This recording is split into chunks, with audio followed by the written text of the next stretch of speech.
우리 하나님의 말씀을 함께 보겠습니다. 레위기 5장의 말씀을 보겠습니다.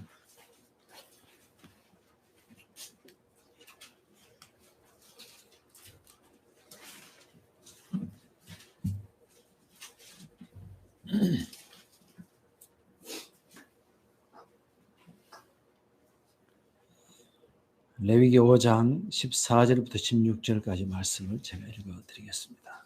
레위기 5장 14절부터 16절까지 말씀입니다. 여호와께서 모세에게 말씀하여 이르시되 누구든지 여호와의 성물에 대하여 부지 중에 범죄하였으면 여호와께 속건죄를 드리되 내가 지정한 가치를 따라 성소의 세겔로 몇 세겔 은에 상당한 흠없는 수양을 양떼 중에서 끌어다가 속건제로 드려서 성물에 대한 잘못을 보상하되 그것에 5분의 1을 더하여 제사장에게 줄 것이요 제사장은 그 속건제 순양으로 그를 위하여 속죄한 즉 그가 사함을 받으리라. 아멘.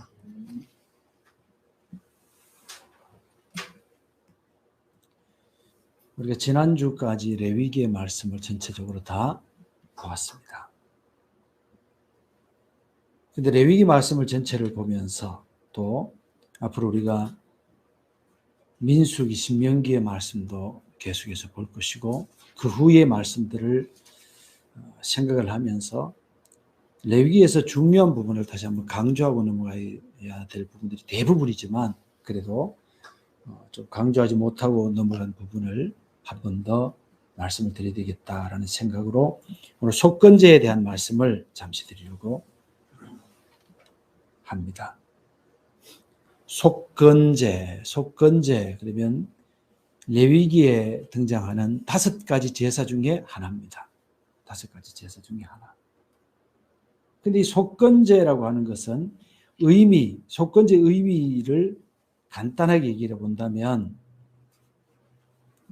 속건제는 손해를 배상함으로써 관계를 개선하고 그리고 자기의 허물에 대한 속죄의 의미, 이 2가지 의미를 갖습니다. 속건제라고 하는 것은 손해를 배상해야 되고 그 다음에 손해를 끼친 것을 하나의 죄로 보고 거기에 대한 속죄를 받는 것, 죄 용서를 받는 것. 그래서 이 2가지 의미가 속건제 속에 들어가 있다. 그 얘기입니다. 이 속건제는 이제 3가지 면에서 3가지 죄를 지었을 때, 손해를 끼쳤을 때, 이제 3경우를 성경은 이렇게 제시를 하고 있습니다. 3경우. 첫 번째 경우는 뭐냐 그러면 성물에 대해서 범죄를 했을 때입니다. 성물에 대해서 범죄를 했을 때. 그래서 조금 전에 우리가 읽은 말씀 속에 보면 그 얘기가 나오는데 16절에 그 얘기가 있죠. 성물에 대한 잘못을 보상하되. 성물에 대한 것. 그러면 성물이라고 하는 것은 뭐냐? 있겠죠? 성물에 대한 것은 뭐냐? 일반적으로 간단하게 생각을 해봅시다. 우선은 하나님께 드려진 제물이지요. 하나님께 드려진 제물. 예를 들어서 이제 성경에 나오는 화목제, 또 소제, 또 속죄제, 또 하나가 뭐지? 번제. 이런 데 대한 이 제물에 대한 것이 이제 성물이 될 수가 있는 것이죠. 그리고 하나님께 드려진 성물, 이 제물을 가지고 어떻게 처리를 해야 되고, 그 다음에 이것을 어떻게 먹고 어떻게 마지막까지 처리할 것인가 하는 것에 대해서 여러분들 교재에도 나와 있으니까 읽어보시고, 그 다음에 이미 말씀을 드린 것으로 생각됩니다. 그게 우선 성물이라고 얘기할 수 있겠지.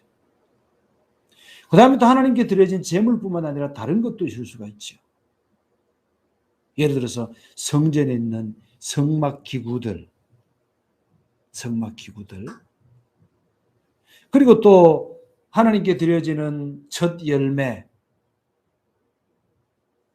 때로는 하나님께 드려진 헌물들이 있을 수도 있죠. 이 모든 것들을 성물로 표현을 하고 있습니다.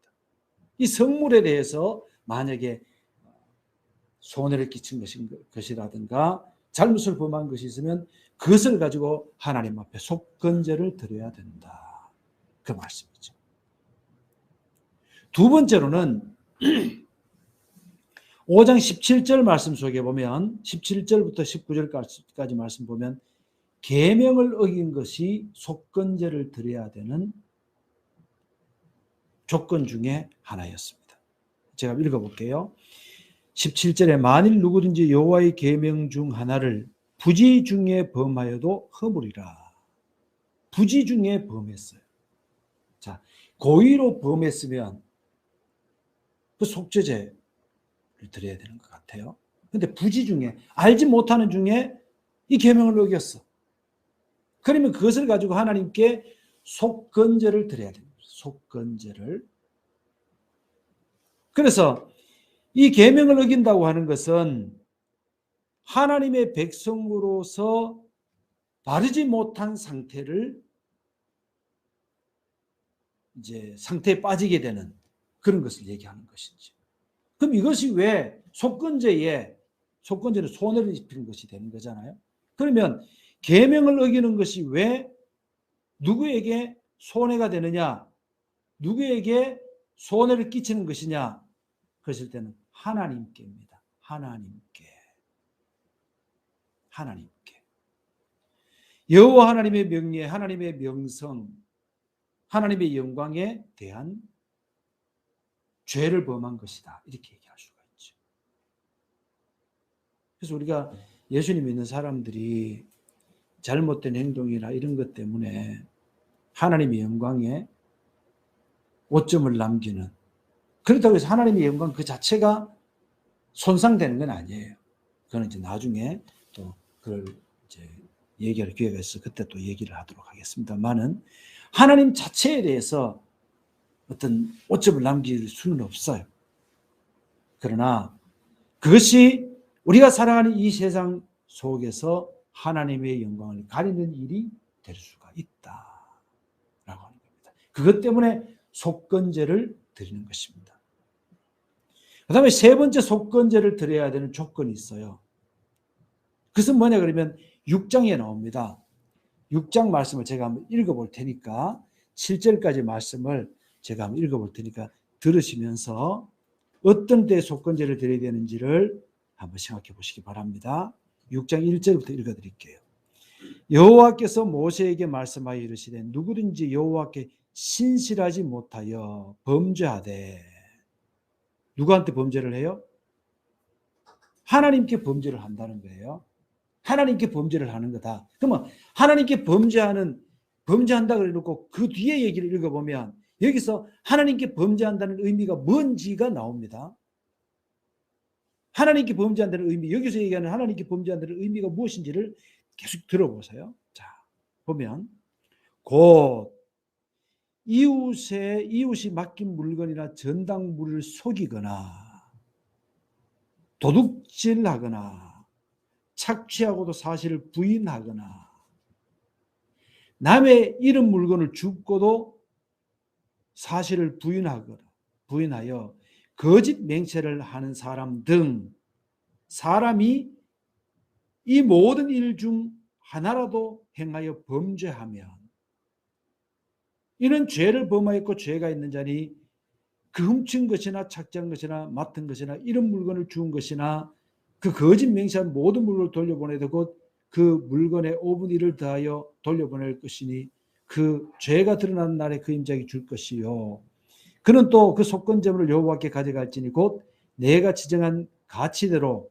양떼 중 흠없는 순양을 속건제물을 위하여 제사장이 끌고 갈 것이요 제사장은 여호와 앞에서 그를 위하여 속죄한즉 그는 무슨 허물이든지 사함을 받으리라. 자, 금방 읽은 말씀 속에 보니까 앞에서 2절의 초반부에 얘기하기를 누구든지 여호와께 신실하지 못하여 하나님께 신실하지 못하여 범죄한다는 얘기를 뒤에 가서 뭐라고 표현을 해요? 남의 것을 전당 잡아서, 예를 들어서 전당 잡았는데 보니까 이게 너무 좋아. 그래서 이제 전당 잡고 난 다음에 그 사람이 돈을 갚으러 왔을 때 좀 못한 것을 주면서 이건 네가 갖고 온 게 아니냐 하면서 주는 거예요. 속이는 거죠. 남에게 도둑질하는 거라든가 또 남한테 뭐 거짓 증거를 해서 뭐 어떻게 한다든가, 여하튼 간에 남의 물건이나 남에게 손해를 끼치는 것을 그걸 갖다가 뭐라고 표현을 해요? 여호와께 신실하지 못하여 죄를 짓는 것이라고 표현하고 있죠.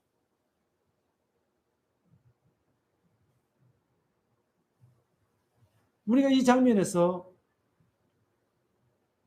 다윗의 얘기를 들어볼 수 있어요.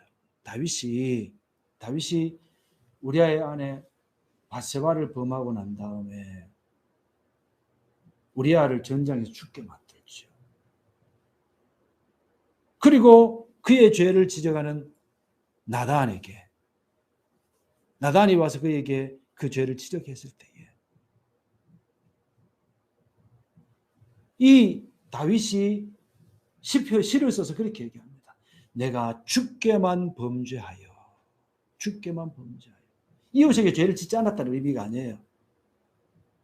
내가 하나님 앞에 신실하지 못했습니다.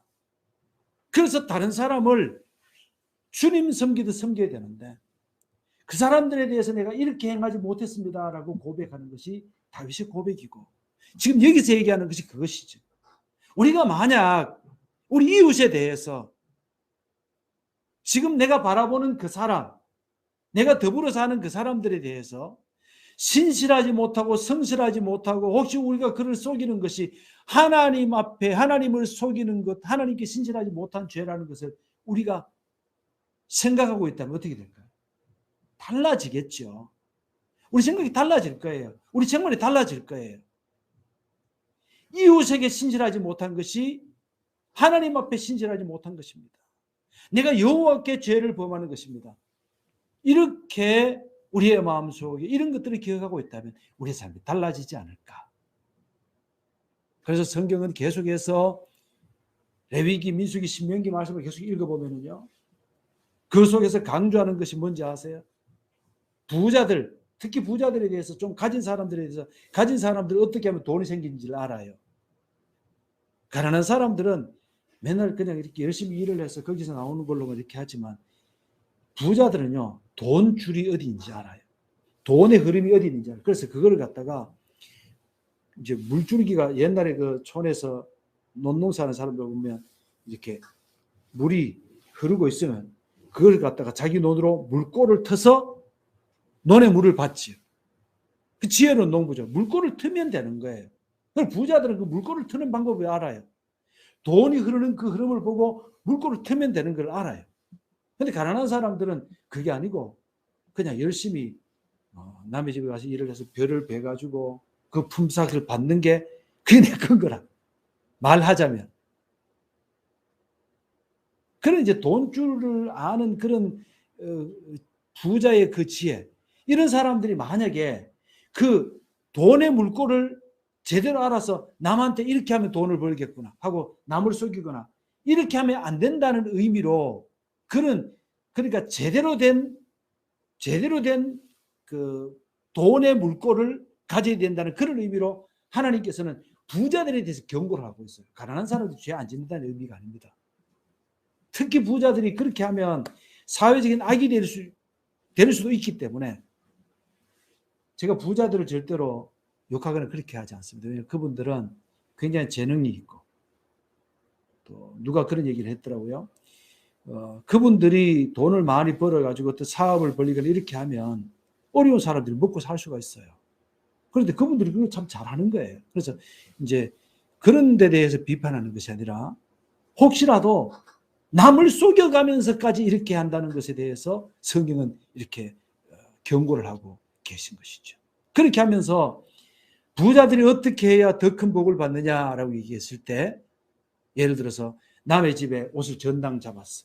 가난한 사람의 옷을 전당 잡았어. 그러면 그것을 가지고 밤새도록 냅두지 말고 저녁 때 돼서 갖다 줘야 돼. 왜요?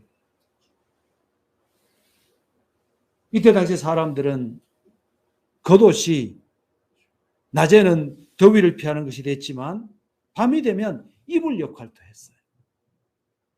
그래서 밤에 기온이 떨어져서 오들오들 떨고 잘 수밖에 없었는데 저녁에 이웃집 부자가 들어와서 문을 두드려. 그래서 와서 얘기하기를 내가 전당 잡았지만 이것을 돌려주고 왔습니다 하면 이 가난한 사람이 그것을 덮고 자면서 아이고 하나님 감사합니다. 옆집에 아무 계시를 보니까 이분은 참 하나님 앞에 복 받아야 될 사람 같습니다. 하나님 이 사람에게 복을 주세요 하고 복을 빌면 그 사람이 복을 받는다는 거예요. 하나님이 그 사람에게 복을 더 주겠다는 거예요.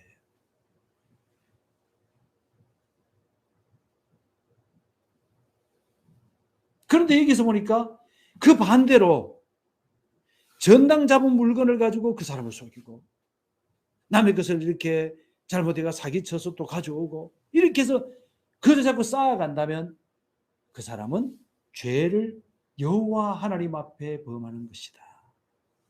그리고 그것을 깨닫는 날에는 어떻게 해야 돼요? 하나님 앞에 속건 제사를 드려라. 그래서 속건 제사의 세 가지는 조건은 어떤 것이었어요? 첫 번째로 성물에 관한 것, 두 번째로는 하나님의 계명을 어기는 것, 세 번째로는 사람 사이에 일어나는 죄들, 사람 사이에 사람들에게 손해를 끼치는 것들, 이 모든 것들을 하나님께 죄를 짓는 것과 사람에게 죄를 짓는 것을 동일하게 다루고 있는 것이 속건제예요.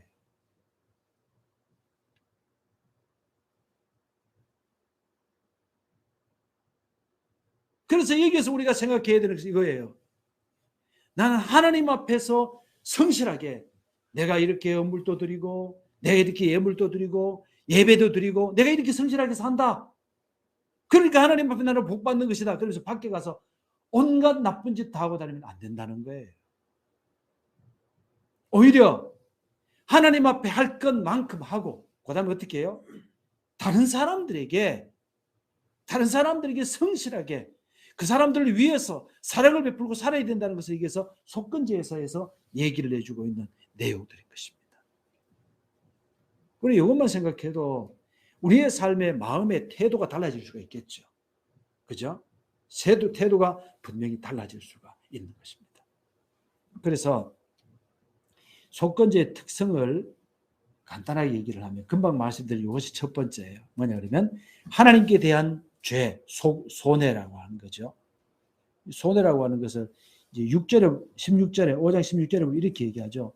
성물에 대한 잘못을 보상하되 이 보상하는 것이 속건제에서 포인트입니다. 그 보상은 왜 해요? 손해를 끼친 것이기 때문에. 그래서 하나님께 대한 손해와 이웃에 대한 손해를 같이 취급하고 있다는 것이 첫 번째예요. 두 번째로는 속건제의 방법은 금방 말씀드린 대로 손해에 대해서 보상을 하는 거예요. 손해를 배상하는 거예요. 배상을 어떻게 하느냐? 볼펜 하나를 훔쳐왔으면 볼펜 하나를 갚는 것이 아니에요. 거기다가 20%를 더해야 됩니다. 20%를 더해서 갚아야 되는 거예요. 그래서 남의 것을 절대로 가져올 생각하지 마세요. 그죠? 남에게 손해를 끼치게 하지 마세요. 만약에 그런 것이 있다면 우리 그런 정신으로 살아야 돼요. 내가 다른 사람한테 다른 사람의 것 뭔가를 이렇게 내가 좀 손해를 끼친 것이 있다 그러면 그만큼 주면 되지 뭐. 그게 아니라 더 풍성하게 갚아야 될 그런 책임이 있다는 것을 우리는 기억을 해야 됩니다. 그래서 속건제의 방법은 두 번째로는 손해를 배상하는 것인데 이 배상이라고 하는 의미는 거기에다가 20%를 더해야 된다라고 하는 것이죠. 우리가 예수님 당시에 삭개오 있죠. 세리장이었던 삭개오 같은 경우는 이제 예수님을 만나고 난 다음에 내가 만약에 누구에게 누구의 것을 토색한 것이 있으면 그리고 속여서 가져온 것이 있다면 얼마를 감당을 했어요? 4배를 갚겠나이다 이랬죠. 4배를 갚겠습니다. 이렇게 얘기했는데 예수님을 만난 이후에 이렇게 달라지는 거예요.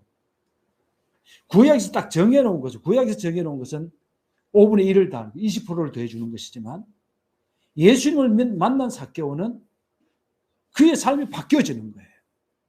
바뀌어지는 거예요. 그래서 삭개오는 어떤 의미로 온전한 속건제를 드린 사람이라고 얘기할 수도 있을 줄 압니다. 자, 계속해서 좀 보면 속건제 특성 중에 세 번째로는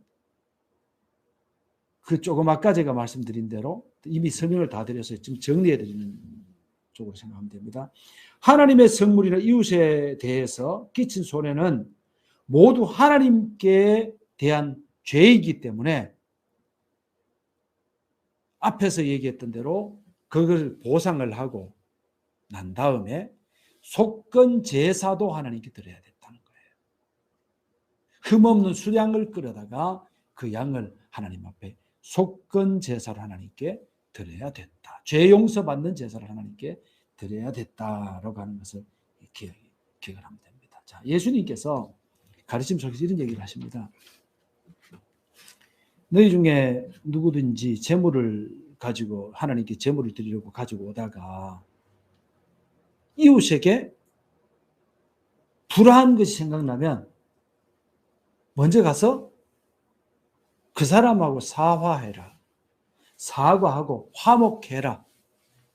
그리고 난 다음에 와서 하나님께 제사를 드려라. 이렇게 얘기를 합니다. 우리 속에 여전히 이웃에 대한 죄를 가슴에 품고 여전히 남에게 손해 끼친 것을 가슴에 품고 와가지고서는 하나님 앞에 눈물 질질 짜면서 얘기하기를 하나님이 나를 용서하셨습니다. 할렐루야 감사합니다. 그건 아니라는 거예요. 그건 아니라는 거예요. 그래서 우리가 이웃과의 관계 속에서 이 속건제사에 대한 정신을 가지고 사는 것이 굉장히 중요하다라고 하는 것을 말씀드릴 수 있습니다. 아래서 조금 더 말씀드립니다. 우리가 레위기 말씀을 쭉 봐왔는데 레위기 앞부분에 이제 뭐 제사에 대한 얘기부터 시작해서 17장까지를 보면 그 하나님께 우리가 어떤 모습으로 살 것인가 하는 것을 쭉 얘기를 해요. 그 다음에 18장부터 말씀을 보면 이웃과의 관계 속에 일어나는 일들에 대한 율법이 나옵니다. 이웃과의 관계. 이게 18장부터 나와요. 그런데 18장부터 나오면서 거기에서 그 앞부분에는 등장은 하지만 많이 얘기하지 않는데 18장부터 말씀 속에 보면 어떤 얘기가 나오냐 그러면 나는 여호와 너희의 하나님이다 라는 말씀 또는 내가 거룩하니 너희도 거룩하라는 말씀이 집중적으로 등장하는 것이 18장 이후입니다. 다시 말하면 이웃과의 관계 속에 살아가는 그때에 우리가 하나님께서 거기에서 강조하시는 것이 뭐냐 그러면 나는 나는 여호와 너희 하나님이다라고 하는 말씀과 이웃과의 관계 속에서 살아갈 때 우리가 기억해야 될 것은 하나님이 말씀하시기를 내가 거룩하니 너희도 거룩하라 이렇게 말씀하시는 거예요. 다시 말하면 이웃과의 관계 속에서 우리가 기억해야 될 것은 하나님이 거룩하시니 우리도 거룩하게 살아야 된다. 우리도 구별되게 다른 사람에게 덕을 끼치며 살아야 된다라고 하는 것을 얘기해 주고 있는 말씀입니다. 요한일서에서 얘기하기를 말씀하시기를 눈에 보이는 형제를 사랑하지 못하는 자는 눈에 보이지 않는 하나님을 사랑할 수 없느니라고 말씀하시고 계십니다. 사랑이라고 하는 거죠. 우리가 이웃을 사랑하지 못한다면 눈에 보이지 않는 하나님을 사랑할 수가 없는 것입니다. 그렇기 때문에 레위기에서 강조적으로 강조하면서 내가 거룩하니 너희도 거룩하라 이렇게 막 말씀하시는 것은 이웃과의 관계 속에서 그 이웃을 사랑하며 그 이웃을 위해서 그 이웃을 도와주며 사는 것을 갖다가 성경은 하나님을 섬기는 하나의 중요한 방법으로 제시하고 있는 것입니다. 어떤 책에서 보니까 그런 얘기가 나와요. 현대인들은 하나님을 섬기는 것이 아니라 욕망을 숭배하며 산다. 이렇게 얘기합니다. 그 얘기를 읽으면서 좀 생각을 좀 해봤어요.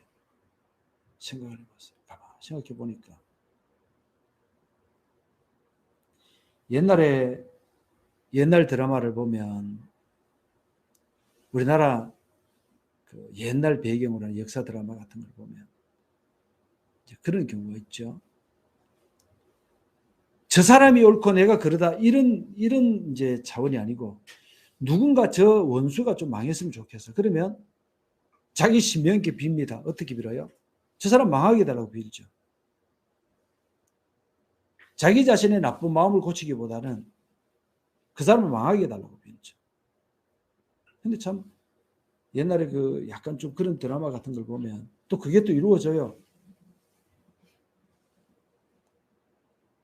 이것은 온전히 그러니까 하나님을 섬기는 온전한 믿음 속에서는 이게 이루어지면 안 됩니다. 하나님을 섬기는 믿음 속에서는 뭐가 이루어져야 될까요? 내가 옳아야 돼요. 저 사람도 옳아야 되고요. 하나님은 내 편이신데 어떨 때 내 편이십니까? 내가 옳을 때 내 편이신 거예요.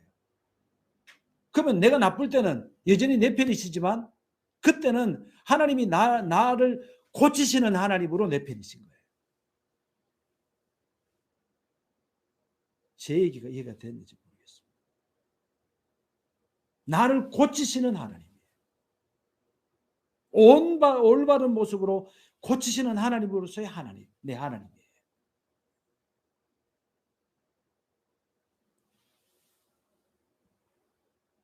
그래서 현대인들의 신앙에서 참 우리가 알아야 될 것은 그런 거죠. 현대인의 신앙에서 사람들은 내 꿈과 내 욕망만 추구하면서 하나님이 나를 도와주는 조력자로만 생각하는데 그래서는 안 됩니다. 주님은 나를 주관하시는 분, 주님은 나를 주도하시는 분, 여호와 하나님은 나의 주인이 되셔야 되는 것이 마땅한 신앙인의 모습이라고 얘기를 할 수가 있는 것입니다. 요한복음 15장에서 주님께서 제자들에게 하신 말씀 그런 얘기를 합니다. 너희가 내 안에 거하고 내 말이 너희 안에 거하면 무엇이든지 원하는 대로 구하라 그리하면 이루리라. 그 말씀 속에서 현대인들은 너희가 내 안에 거하고 내 말이 너희 안에 거하면이라고 하는 것들을 생략해버리고 뒷부분만 너희가 무엇이든지 원하는 대로 구하라 그러면 이루리라는 그 말씀만 강조를 한다면 올바른 신앙이라고 할 수 없습니다. 우리는 오히려 우리가 주님 안에 거하고 주님의 말씀이 내 안에 거하는 이것이 우리에게 있어서 더 집중적으로 해야 될 일들인 것이죠. 그렇게 되면 어떻게 될까요? 그렇게 되면 주님이 내 편이 되셔서 이제는 내가 아이고 주님 내게 이런 일이 있네요. 그러면 주님께서 즉각적으로 그 일을 고쳐주실 거예요. 우리가 막 산에 가면 막 주야 주야 이렇게 안 해도 우리가 주님 안에 거하고 주님의 말씀이 내 속에 거한다면 주님이 내 주인이 되어 계신다면 그렇다면 우리가 기도 한마디만 해도 주님께서 그것을 즉각적으로 이루어 주시고 하나님의 천사를 파견해서 우리를 지켜주시고 황무지에서도 꽃이 피고 주님의 거룩한 일들이 우리의 삶에서 아름다운 열매로 맺혀지게 될 것입니다. 이제 레위기를 우리가 공부를 다 했는데 레위기를 공부한 성도라면 이웃에 대한 사랑을 마음과 눈으로만 행하는 것이 아니라 우리의 삶으로 그들을 사랑하는 이런 것들이 나타나야 될 것입니다. 참 생각을 해봤습니다. 어떻게 하면 될까? 근래 저도 조금 이렇게 말씀을 전하면서도 양심이 가책이 되는 것이 있어요. 돌아봐야 될 사람을 못 돌아본 그런 게 있어서 제가 이 말씀을 드리고 다음 주에는 즉각적으로 실천 옮겨야 되겠다는 생각을 좀 해봅니다. 제가 돌아봐야 될 사람을 좀 더 돌아봐야 되겠다는 생각을 합니다. 근데 어쨌든 이 레위기 말씀을 공부하고 이렇게 오늘 말씀을 정리하면서 이런 생각을 해봤어요. 한 걸음 다가서보자. 그리고 말을 또 걸어보자. 또 내 손을 내밀어 보자. 그리고 가장 안 되는 거, 내 지갑을 한번 열어보자. 이런 생각을 좀 해봤습니다. 우리의 신앙이 성경을 아무리 공부를 하고 이 레위기 이 귀중한 말씀들을 아무리 공부를 해도 그냥